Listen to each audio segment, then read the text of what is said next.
ಕರಾವಳಿ ಪ್ರದೇಶದ ಪ್ರಮುಖ ಸಮಸ್ಯೆಯಲ್ಲಿ ಕಡಲ ಕೊರತೆ ಒಂದು. ಈ ಹಿಂದೆ ಬಹುಶಃ ಇವತ್ತು ಕರಾವಳಿ ಉದ್ದಕ್ಕೂ ಕಡಲ ಕೊರತೆ ಇದ್ದರೂ ಕೂಡ ವಿಪರೀತವಾಗಿದ್ದದ್ದು ಒಂದು ಕೋಟೆಪುರ, ಮುಗೇರಪಟ್ಟಣ, ಹಿಲೇರಿನಗರ ಮತ್ತು ನಮ್ಮ ಸೋಮೇಶ್ವರ, ಬಟ್ಟಂಪಾಡಿ ಮತ್ತು ಕಾರವಾರದ ಮರವಂತೆ ಪ್ರದೇಶದಲ್ಲಿ. ಇದೀಗ ಮರವಂತೆ ಪ್ರದೇಶ ಮತ್ತು ನಮ್ಮ ಕೋಟೆಪುರ, ಮುಗೇರಪಟ್ಟಣ, ಹಿಲೇರಿನಗರ, ಕೈಕೋ ಈ ಪ್ರದೇಶದಲ್ಲಿ ADBಯ ಶಾಶ್ವತದ ಕಾಮಗಾರಿಯನ್ನು ಮಾಡಿ ಅಲ್ಲಿಗ ತಡೆ ನಿಂತಿದೆ. ಆದರೆ ಒಂದು ಕಾಮಗಾರಿ ಸಂಪೂರ್ಣ ಆದ ನಂತರ ಅದನ್ನು ಮೇಂಟೈನ್ ಮಾಡಲಿಕ್ಕೆ ಅನುದಾನ ಪೋರ್ಟ್ ಡಿಪಾರ್ಟ್ಮೆಂಟ್ಗೆ ಬಿಟ್ಟು ಪ್ರತಿ ವರ್ಷ ಕೂಡ ಮೇಂಟೈನ್ ಮಾಡಬೇಕು. ಇಲ್ಲ ಮಾಡಿದ್ರು ಕೂಡ ಹೋದರೆ ಮತ್ತೆ ಮಾಡುವಂಥ ಪರಿಸ್ಥಿತಿ ಆಗುವಂಥದ್ದು. ಅದಕ್ಕೆ ನಾವು ಈಗ ಸರ್ಕಾರದ ಪೋರ್ಟ್ ಡಿಪಾರ್ಟ್ಮೆಂಟಿಗೆ ಮಾಡಿದಂಥ ಕೆಲಸವನ್ನು ಮೇಂಟೈನ್ ಮಾಡಲಿಕ್ಕೆ ಸೂಕ್ತವಾದ ಅನುದಾನ ಬಿಡುಗಡೆ ಮಾಡಬೇಕೆಂದು ನಾವು ಚರ್ಚೆ ಮಾಡಿದ್ದೇವೆ.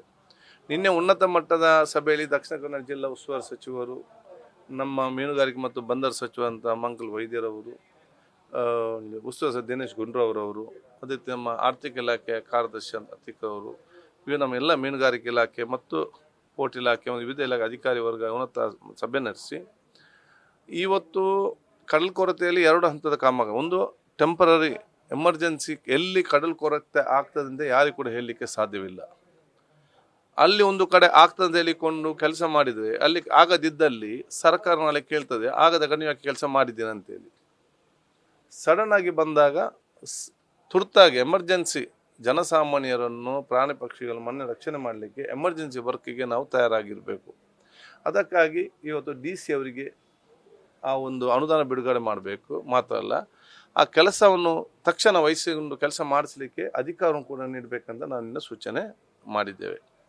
ಇದರ ಜೊತೆಯಲ್ಲಿ ನಮ್ಮ ಸೋಮೇಶ್ವರ, ಬಟ್ಟಂಪಾಡಿ ಪ್ರದೇಶದಲ್ಲಿ ಕಳೆದ 5-6 ವರ್ಷಗಳಿಂದ ವಿಪರೀತವಾದ ಒಂದು ಕಡಲ ಕೊರತೆ ಆಗಿ ರಸ್ತೆ ಕೂಡ ಇವತ್ತು ಕಟ್ಟಾಗಿ ನಿಂತಿದೆ. ಈ ಪ್ರದೇಶ ನಾವು ರಸ್ತೆಗೆ ಅನುದಾನ ಬಿಡುಗಡೆ ಮಾಡಿದರೂ ಕೂಡ ಕಡಲ ಕೊರತೆ ಸಮಸ್ಯೆ ಬಗೆಹರಿದಿದ್ದಲ್ಲಿ ಮಾಡಿದ ರಸ್ತೆ ಕೂಡ ಕೊಚ್ಚಿ ಹೋಗ್ತದೆ. ಅಲ್ಲಿ ಅನುದಾನ ಹಾಕಿ ಸರಿಯಾಗುವುದು ಎಂಬ ಬಿಡುಗಡೆ ಹಣವು ಕೂಡ ಇವತ್ತಲ್ಲಿ 2 ಕೋಟಿ ಅಷ್ಟೊತ್ತಿಗೆ ಪೆಂಡಿಂಗ್ ಇದೆ. ಇದಕ್ಕೆ ಶಾಶ್ವತವಾದ ಆ ತಡೆಗೋಡೆಯನ್ನು ಇವತ್ತು ನಾವು ಉಳ್ಳಾಲದ ಹಿಲೇನಗರದ ಯಾವ ರೀತಿ ಮಾಡಿದ್ದೇವೆ ಆ ರೀತಿಯ ತಡೆಗೋಡೆಯನ್ನು ಬಹುಶಃ ಸುಮಾರು 800 ಮೀಟರ್ ತನಕ ಮಾಡಲಿಕ್ಕೆ ಈಗಾಗಲೇ, ಯಾಕಂತ ಹೇಳಿದರೆ ಒಂದು ಯೋಜನೆ ಮಾಡುವಾಗ ಇದಕ್ಕೆ CRZ ಕ್ಲಿಯರೆನ್ಸ್ ಮತ್ತು NITK ಅವರ ರಿಪೋರ್ಟ್, ಆ NITK ರಿಪೋರ್ಟ್ ಆಧಾರದಲ್ಲಿ NITK ಅವರು ಸುಮಾರು 80 ಕೋಟಿ ರೂಪಾಯಿಯ ಒಂದು ಯೋಜನೆ ಕೊಟ್ಟಿದ್ದಾರೆ. ಈ ಬಗ್ಗೆ ಚರ್ಚೆ ಮಾಡಿ ಇದನ್ನು ಆರ್ಥಿಕ ಇಲಾಖೆಗೆ ಅತಿ ಶೀಘ್ರದಲ್ಲೇ ಸಲ್ಲಿಸಿ ಅದನ್ನು ಬಹುಶಃ ಅನುದಾನ ಬಿಡುಗಡೆ ಮಾಡಿ, ಅದು ಬಹುಶಃ ಈಗ ಬಿಡುಗಡೆ ಆದರೆ ಕೆಲಸ ಪ್ರಾರಂಭ ಆಗುವಾಗ ಮತ್ತು 5 ತಿಂಗಳಾಗ್ತದೆ, ಕೆಲಸ ಮುಗಿಯುವಾಗ ಮುಂದಿನ ವರ್ಷಕ್ಕೆ ನಮಗೆ ರಕ್ಷಣೆ ಕೊಡುವಂಥದ್ದು. ಆ ಒಂದು ಯೋಜನೆ ಕೂಡ ತಯಾರಾಗಿ ನಾವು ನಿಂತು ಯೋಜನೆ ರೂಪಿಸಿದ್ದೇವೆ. ಈ ವರ್ಷ ಎಲ್ಲಿಯೂ ಕೂಡ ಆಗಬಾರ್ದು ಅಂತೇಳಿ ನಮ್ಮ ದೊಡ್ಡ ಮಟ್ಟದ ಪ್ರಾರ್ಥನೆ. ಬಟ್ಟಪಾಡಿಯಲ್ಲಿ ಜನರು 2 ವರ್ಷ ಮುಂಚೆ CM ಭೇಟಿ ಕೊಟ್ಟಿದ್ರು ಅಲ್ಲಿಗೆ. 3 ವರ್ಷ ಮುಂಚೆ CM ಕೂಡ ಎಲ್ಲರೂ ಕೂಡ ಭೇಟಿ ಕೊಟ್ಟಿದ್ದಾರೆ. ಆದ್ರೂ ಸಹ ಅವರಿಗೆ ಈಗ ಅನುದಾನ ಸಿಕ್ಕಲಿಲ್ಲ, ಪರಿಹಾರ ಸಿಕ್ಕಲಿಲ್ಲ ಅಂತ ಯಾವುದು ಮನೆ ಕಟ್ಟಿ ಕೊಡ್ತೇವೆ ಇಲ್ಲ, ಯಾರು ಈಗ ನಾವು ಹೋಗ್ತೇವೆ ಅಂತ ನಮಗೆ ಅಲ್ಲಿ ರಿಕ್ವೆಸ್ಟ್ ಮಾಡಿ ಬರೆದು ಕೊಡ್ತೇವ, ಅವ್ರಿಗೆ ಎಲ್ಲಿಯಾದ ಒಂದು ಕಡೆ ನಾವು ಜಾಗವನ್ನು ಕೊಡುವಂಥ ವ್ಯವಸ್ಥೆ ಖಂಡಿತವಾಗಿ ನಾವು ಮಾಡ್ತೇವೆ. ರಾಜೀವ್ ಅಕ್ಕವರ ಬಗ್ಗೆ ಭಾಳ ಚೆನ್ನಾಗಿ ನನಗೆ ಪರಿಚಯ ಇದೆ. ಅದು ಒಂದು ಭಾಗ ಇವತ್ತು ಆಗಿದೆ. ಆದರೆ ಅಲ್ಲಿಯ ಈ ನಮ್ಮ ಇದನ್ನು ಶಾಶ್ವತವಾಗಿ ತಡೆ ಆಗುವುದಾದರೆ ಅಲ್ಲಿ ಮತ್ತೆ ನಿಲ್ಲುವಂಥ ಅವಕಾಶ ಕೂಡ ಇತ್ತು. ಅವರಿಗೀಗ ಅವರದ್ದು ಆರೋಪ ಅಂತ ಹೇಳಿದರೆ 95,000 ಕೊಟ್ಟು ಸರ್ಕಾರ ಕೈ ತೊಳ್ಕೊಂಡಿದೆ ಅಂತ ಹೇಳುವಂತ, ಮತ್ತೆ ಹಣನೇ ಸಿಗ್ಲಿಲ್ಲ ಅಂತ ನೋಡಿ, ಅವ್ರ ಪಾಪ ನೋಡಿ, ಅಧಿಕಾರಿಗಳಿಗೆ ಅಲ್ಲಿ ಕಚೇರಿಗೆ ಅಲ್ದು ಸಾಕಾಗಿದೆ ಅಂತ ಅವರ ಆರೋಪ. ಅದು ನನ್ನ ಗಮನಕ್ಕೆ ಅವರು ತರಲಿಲ್ಲ. ಇದರಲ್ಲಿ ಅವರು ಹಿರಿಯರು, ವಯಸ್ಸಾಗಿದೆ ಒಬ್ಬರು, ಅವ್ರ ಬಗ್ಗೆ ಭಾಳ ಚೆನ್ನಾಗಿ ನನಗೆ ಗೊತ್ತಿದೆ. ತಾಯಿ ಬಗ್ಗೆ ಅಲ್ಲಿ ಕಂಪ್ಲೀಟ್ ಮನೆ ಹೋಗುವುದನ್ನು ಅವತ್ತು ನಾನೇ ರಾತ್ರಿ ಅಲ್ಲಿ ನಿಂತು ಅದು ರಕ್ಷಣೆ ಮಾಡಿಕೊಂಡು, ಇಲ್ಲದಿದ್ದ ಇಡೀ ಮನೆ ಹೋಗುವಂಥ ಪರಿಸ್ಥಿತಿ ಇತ್ತು. ಅವರು ಬಹುಶಃ ಎಲ್ಲಿಯಾದೊಂದು ಬೇರೆ ಕಡೆ ಅವ್ರು ಹೋಗುವಂಥ ಇಚ್ಛೆ, ಯಾಕಂತ ಹೇಳಿದರೆ ಅವರಿಗೆ ಮನೆ ಜಾಗ ಎಲ್ಲ ಇದಾಗಿದೆ ನೋಡಿದ್ದಾರೆ, ಆದ್ರೆ ಇನ್ನೂವರೆಗೆ ಅವ್ರಿಗೆ ಕೊಡ್ಲಿಲ್ಲ ಅನ್ನೋ ಆರೋಪ. ಅಲ್ಲ, ಅದನ್ನು ಇವತ್ತು ನಾನು ತನಿಖೆ ಮಾಡಿ ಆದ್ಯತೆ ಮೇಲೆ ಅವರಿಗೆ ಆ ಒಂದು ಅಲ್ಲಿಂದ ಅವರು ಬೇರೆ ಕಡೆ ಶಿಫ್ಟ್ ಆಗುವಂತ ಇದ್ದರೆ, ಬಾಡಿಗೆ ಮನೆ ನೋಡಿ, ಬಾಡಿಗೆ ಮನೆಯಲ್ಲಿದ್ದಾರೆ. ಈ ಸ್ಥಳ ಬಿಟ್ಟು ಪಕ್ಕದಲ್ಲೇ ಕೊಡಬೇಕಂದ್ರೆ ಇಲ್ಲಿ ಸರ್ಕಾರಿ ಜಾಗ ಇಲ್ಲ, ಹೌದಾ? ಸ್ವಲ್ಪ ಗ್ರಾಮೀಣ ಮಟ್ಟಕ್ಕೆ ಅದಕ್ಕೆ ತಯಾರಿರಬೇಕು. ಗ್ರಾಮೀಣ ಮಟ್ಟದಲ್ಲಿ ನಮಗೆ ಸರ್ಕಾರಿ ಜಾಗ ಇದೆ, ಅಲ್ಲಿ ಜಾಗ ಕೊಟ್ಟು ಅವ್ರಿಗೆ ಹಕ್ಕುಪತ್ರ ಕೊಡಲಿಕ್ಕೆ ನಮಗೆ ಆಗ್ತದೆ. ಬುಲ್ಲಾಳ ನಗರದಲ್ಲಿ ಕೊಡಿ, ಸೋಮಯ್ಯಲ್ಲಿ 1 ಇಂಚ್ ನಮಗೆ ಸರ್ಕಾರಿ ಜಾಗ ಇರುವುದಿಲ್ಲ ಅಲ್ವಾ? ಆದ ಕಾರಣ ಇದೆಲ್ಲ ಅಭಿಪ್ರಾಯಗಳು ಇರುವಂಥದ್ದು. ನಾವು ಮುಂಚೆ ಬೇರೆ ಬೇರೆ ಕಡೆಗೆ ಬೇರೆ ಬೇರೆ ಸ್ಥಳ ಕೊಟ್ಟದಾಗ ಯಾರು ಹೋಗದಂಥ ಪರಿಸ್ಥಿತಿ ಕೂಡ ಇದೆ. ಯಾರು ಹೋಗಿದ್ದಾರೆ 10-20 ಹಿಂದೆ, ಈಗ ದೊಡ್ಡ ಮಟ್ಟದ ನಗರವಾಗಿ ಪರಿವರ್ತನೆ ಆಗಿದೆ ಅಲ್ಲ. ಅದಕ್ಕಾಗಿ ರಾಜ್ಯ ಒಕ್ಕೂಟ ನಾನು ಸಂಪರ್ಕ ಮಾಡಿಸ್ತೇನೆ ಅಧಿಕಾರಿ ಮತ್ತು ನಮ್ಮ ಅಲ್ಲಿ ನಮ್ಮ ಜನಪ್ರತಿನಿಧಿಯಲ್ಲಿ. ನಾವು ಕೊಡುವಂಥ ಜಾಗದಲ್ಲಿ ಗ್ರಾಮೀಣ ಮಟ್ಟದಲ್ಲಿ ಆ ಜಾಗ ಹೋಗೋದಾದಿದ್ರೆ ತಕ್ಷಣ ಅದಕ್ಕೆ ನಾನು ಸೂಕ್ತ ವ್ಯವಸ್ಥೆ ಸರ್ಕಾರದ ಮುಖ ಮಾತ್ರ ಅಲ್ಲ, ನಾನು ವೈಯಕ್ತಿಕವಾಗಿ ಸೇರಿ ರಾಜೀವ್ ಅಮ್ಮನವರು ಅವರ ನ್ಯಾಯ ಕೊಡಲಿಕ್ಕೆ ನಾವು ಪ್ರಯತ್ನ ಮಾಡ್ತೇವೆ. ಈಗ ಈ ತಡೆಗೋಡೆ ಏನು ಮಾಡಲಿಕ್ಕೆ ಯೋಜನೆ ಮಾಡ್ತಾ ಇದ್ದೀವಿ, ಇದು ಟಿ ಶೇಪ್ ಇದು ಅಲ್ಲ, ಅದು ಏನು ಮಾಡಿದೆ NITK ಅವರ ಪ್ಲ್ಯಾನ್. ಈಗ ನಿನ್ನೆ ನಾವು ಚರ್ಚೆ ಮಾಡಿದಾಗೆ ಒಂದು ಸೈಡ್ ವಾಲ್ ಕರೆಕ್ಟಾಗಿ ಬರ್ತದೆ, ಮತ್ತು ಕೆಲವೊಂದು ಕಡೆ ಸ್ಮಾಲ್ ಬ್ರೇಕ್ ವಾಟರ್ ಥರ ಅಡ್ಡ ಗೋಡೆಗೆ ಹೊಡಿಬಾರ್ದು ಅಂತೇಳಿ ಸಣ್ಣ ಬ್ರೇಕ್ ವಾಟರ್ ಸಿಸ್ಟಮ್ ಮಾಡಿದ್ದಾರೆ. ಅದು ಸಮುದ್ರದ ದಡದಿಂದ ಇರ್ತದೆ ಮಿಡ್ಲಲ್ಲಿ ಇಲ್ಲ, ಅದು ಈಗ ನಾವು ಏನು ನಾವು ಯಾಕೆಂದರೆ ನಮಗೆ ರಸ್ತೆ ಆಗಲೇಬೇಕು ಫ್ಯೂಚರ್ಗೆ.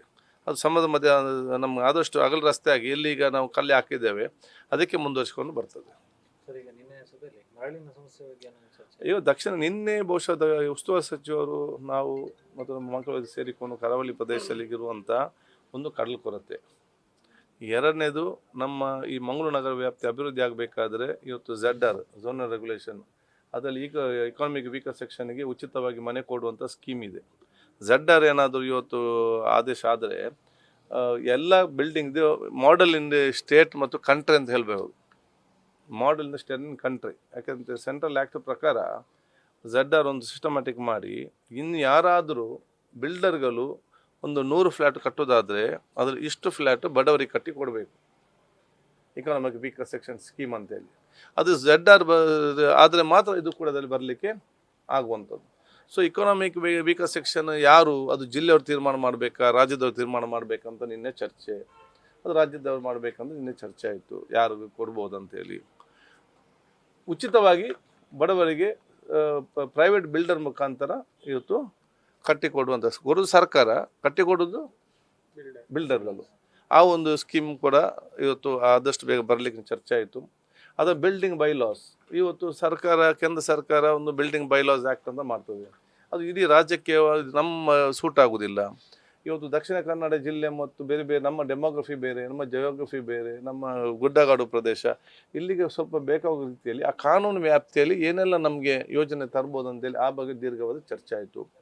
ಇವತ್ತು ಸಬ್ ರಿಜಿಸ್ಟರ್ ಆಫೀಸ್ನಲ್ಲಿ ಭಾಳಷ್ಟು ಇವತ್ತು ನಮಗೆ ಕಾವೇರಿ 2 ಎಂಬ ಸಾಫ್ಟ್ವೇರ್ ಮುಖಾಂತರ ಅದು ಉತ್ತಮವಾಗಿ ಟ್ರಾನ್ಸ್ಪರೆಂಟ್ ಆಗಿ ಪಾರದರ್ಶಕತೆ ಇದ್ದರೂ ಕೂಡ ಕೆಲವೊಂದು ಟೆಕ್ನಿಕಲ್ ವಿಚಾರದಿಂದ ಸ್ಟಾರ್ಟಿಂಗ್ ಆಗುವಾಗ ಕೆಲವು ಸಮಸ್ಯೆ ಇದೆ. ಈ ಸಮಸ್ಯೆಯನ್ನು ಬಗೆಹರಿಸಿಕೊಂಡು ಇವತ್ತು ಆರ್ಥಿಕವಾದ ಚಲನವನ್ನು ರಿಜಿಸ್ಟರ್ ಆಗಬೇಕು, ಜಾಗ ತೆಗಿಬೇಕು, ಜಾಗ ಸೇಲ್ ಮಾಡಬೇಕು, ಇದಕ್ಕೆಲ್ಲವೂ ಕೂಡ ಇವತ್ತು ಅದನ್ನು ಆದಷ್ಟು ಬೇಗನೆ ಸ್ಟ್ರೀಮ್ಲೈನ್ ಮಾಡುವಂಥ ಯೋಜನೆ ಆಗಿದೆ. ಇದರ ಜೊತೆ ಮರಳುಗಾರಿಕೆಗೆ ಸಂಬಂಧಪಟ್ಟಾಗೆ ಕೂಡ ಕಳೆದ 1 ವರ್ಷ ಅಧಿಕೃತವಾಗಿ ಯಾರು ಇಲ್ಲಿ CRZ ಇಲ್ಲಿ ಮರಳುಗಾರಿಕೆ ಮಾಡ್ತಾ ಇದ್ದಾರೆ ಕಾನೂನುಬದ್ಧವಾಗಿ, ಅವರಿಗೆ ನಾವು ಲೈಸೆನ್ಸೇ ಜಿಲ್ಲಾ ಮುಖಾಂತರ ಆಗಲಿಲ್ಲ. ಆದ ಕಾರಣ ಇವತ್ತು ಈಗ ಮಳೆಗಾಲದಲ್ಲಿ ಮಾಡಲಿಕ್ಕೆ ಆಗೋದಿಲ್ಲ. ಕಳೆದ ವರ್ಷ ಆದ ತಪ್ಪನ್ನು ಈ ವರ್ಷ ಮುಂದಕ್ಕೆ ವರ್ಷಕ್ಕೆ ಮಾಡೋದು ಬೇಡ. ಮುಂದಿನ ನಮ್ಮ ಮಳೆಗಾಲ ಮುಗಿಯೋ ಮುಂಚೆ ಇವತ್ತು ನಮ್ಮ NGT ಸಮಸ್ಯೆ, ಇನ್ನೊಂದು ಸಮಸ್ಯೆ, ಇದೆಲ್ಲ ಬಗೆಹರಿಸಿಕೊಂಡು ಸಿಸ್ಟಮ್ಯಾಟಿಕ್ ಆಗಿ ಕಾನೂನುಬದ್ಧವಾಗಿ ಮರಳುಗಾರಿಕೆ ಮಾಡಲಿ ಅವಕಾಶ ಮಾಡಿ ಕೊಡಬೇಕಂದ್ರೆ ಇನ್ನು ನಾವು ಜಿಲ್ಲಾಧಿಕಾರಿಗೆ ಮತ್ತು ಇನ್ನೊಂದು ಅಧಿಕಾರಿಗೆ ನಾವು ಸೂಚಿಸಿದ್ದೇವೆ.